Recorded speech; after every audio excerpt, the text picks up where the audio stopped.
জামাতে আমিরের এই ভিডিওটা ব্যাপক পরিমাণে সোশ্যাল মিডিয়াতে ভাইরাল হয়েছে। যাই হোক, এই বিষয়টা নিয়ে জামাতে আমির ডক্টর শফিকুল রহমান তার বক্তৃতার মাধ্যমে ক্লিয়ার করে দিছে। অবশ্যই আপনারা এই ভিডিওটা সম্পূর্ণ দেখবেন।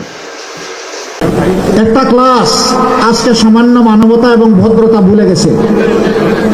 আজকে আমি ফেনীতে গিয়েছিলাম, শহীদ পরিবারের মা এবং বাবারা, ভাইয়েরা, বোনেরা সেখানে এসেছিল, সন্তানরা এসেছে।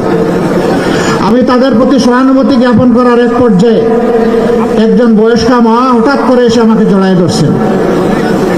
উনি কান্না শুরু করেছেন। আমি তো তাকে ছুঁড়ে মারতে পারি না, তিনি তো জাতির মা, আমার মা, তাকে সম্মান করা আমার দায়িত্ব। সেটা নিয়ে এক শ্রেণীর ইতর দেখলাম বুলিং শুরু করেছে। তোদের কি মা নাই? জুলাইকে তোরা স্বীকার করিস না?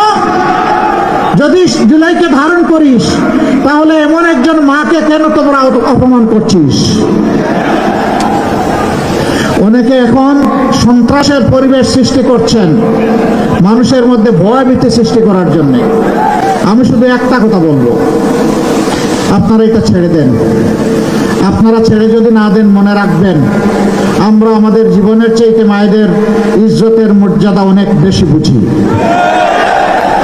আর যদি মায়ের গায়ে কেউ হাত দেয়, আর যদি হুঙ্কার দেয় আমাদের মায়েদের কাপড় খুলে নেবে, আমরা তাদেরকে ছেড়ে কথা বলবো না ইনশাআল্লাহ।